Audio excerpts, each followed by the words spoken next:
ইরানকে ঘিরে আবারও উত্তপ্ত হয়ে উঠছে মধ্যপ্রাচ্যের রাজনীতি। পারস্য উপসাগরে বড় সামরিক বহর মোতায়েনের মধ্যেই ইরানের সঙ্গে চুক্তির সম্ভাবনার কথা বললেন মার্কিন প্রেসিডেন্ট ডোনাল্ড ট্রাম্প। তবে প্রশ্ন উঠছে, চুক্তির কথা বললেও কেন সামরিক শক্তি প্রদর্শন? ইরান কি আদৌ আলোচনায় বসতে প্রস্তুত, নাকি সংঘাতের দিকেই এগুচ্ছে পরিস্থিতি? বিস্তারিত দেখুন ডেস্ক রিপোর্ট।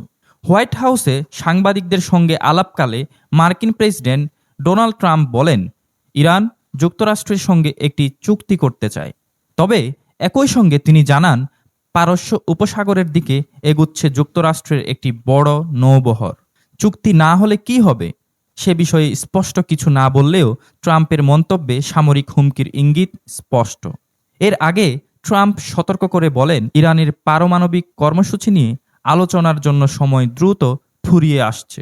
অন্যদিকে ইরান স্পষ্টভাবে জানিয়ে দিয়েছে, তাদের ক্ষেপণাস্ত্র ও প্রতিরক্ষা ব্যবস্থা কখনোই আলোচনার অংশ হবে না। ইরানের পররাষ্ট্রমন্ত্রী আব্বাস আরাঘচি বলেন, দেশটির পারমাণবিক কর্মসূচি সম্পূর্ণ শান্তিপূর্ণ। তিনি আরও জানান, বর্তমানে যুক্তরাষ্ট্রের সঙ্গে কোনো আলোচনা নির্ধারিত নেই, তবে পারস্পরিক সম্মান ও আস্থার ভিত্তিতে আলোচনায় বসতে আপত্তি নেই তেহরানের। এই উত্তেজনার মধ্যেই রাশিয়ার প্রেসিডেন্ট ভ্লাদিমির পুতিনের সঙ্গে বৈঠক করেছেন ইরানের সুপ্রিম ন্যাশনাল সিকিউরিটি কাউন্সিলের প্রধান আলী লারিজানি। রাশিয়ার রাষ্ট্রীয় সংবাদ মাধ্যমের বরাতে জানা গেছে, বৈঠকে মধ্যপ্রাচ্য ও আন্তর্জাতিক নানা ইস্যু নিয়ে আলোচনা হয়। বিশ্লেষকদের মতে এটি যুক্তরাষ্ট্রের উপর কূটনৈতিক চাপ তৈরিরই অংশ। ইরানের সাম্প্রতিক সরকার বিরোধী বিক্ষোভ নিয়েও কঠোর অবস্থান নিয়েছেন ট্রাম্প। তিনি জানান, সামরিক পদক্ষেপ এড়াতে ইরানকে দুটি শর্ত মানতেই হবে।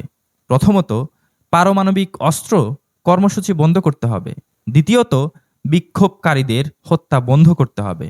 যুক্তরাষ্ট্রভিত্তিক মানবাধিকার সংস্থা HRAN জানিয়েছে, সাম্প্রতিক অস্থিরতায় এখন পর্যন্ত ৬,৩০০ জনের বেশি মানুষ নিহত হয়েছেন।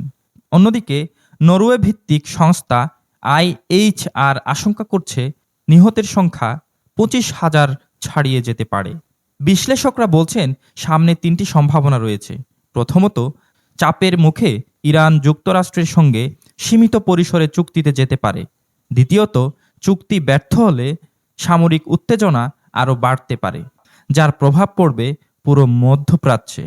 তৃতীয়ত, রাশিয়া ও চীনের সঙ্গে সম্পর্ক জোরদার করে যুক্তরাষ্ট্রের চাপ মোকাবিলার পথ বেছে নিতে পারে তেহরান।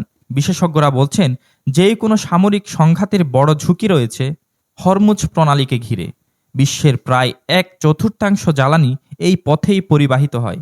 এই অঞ্চলে অস্থিরতা দেখা দিলে বিশ্ব অর্থনীতি ও জ্বালানি বাজারে বড় ধরনের ধাক্কা লাগতে পারে।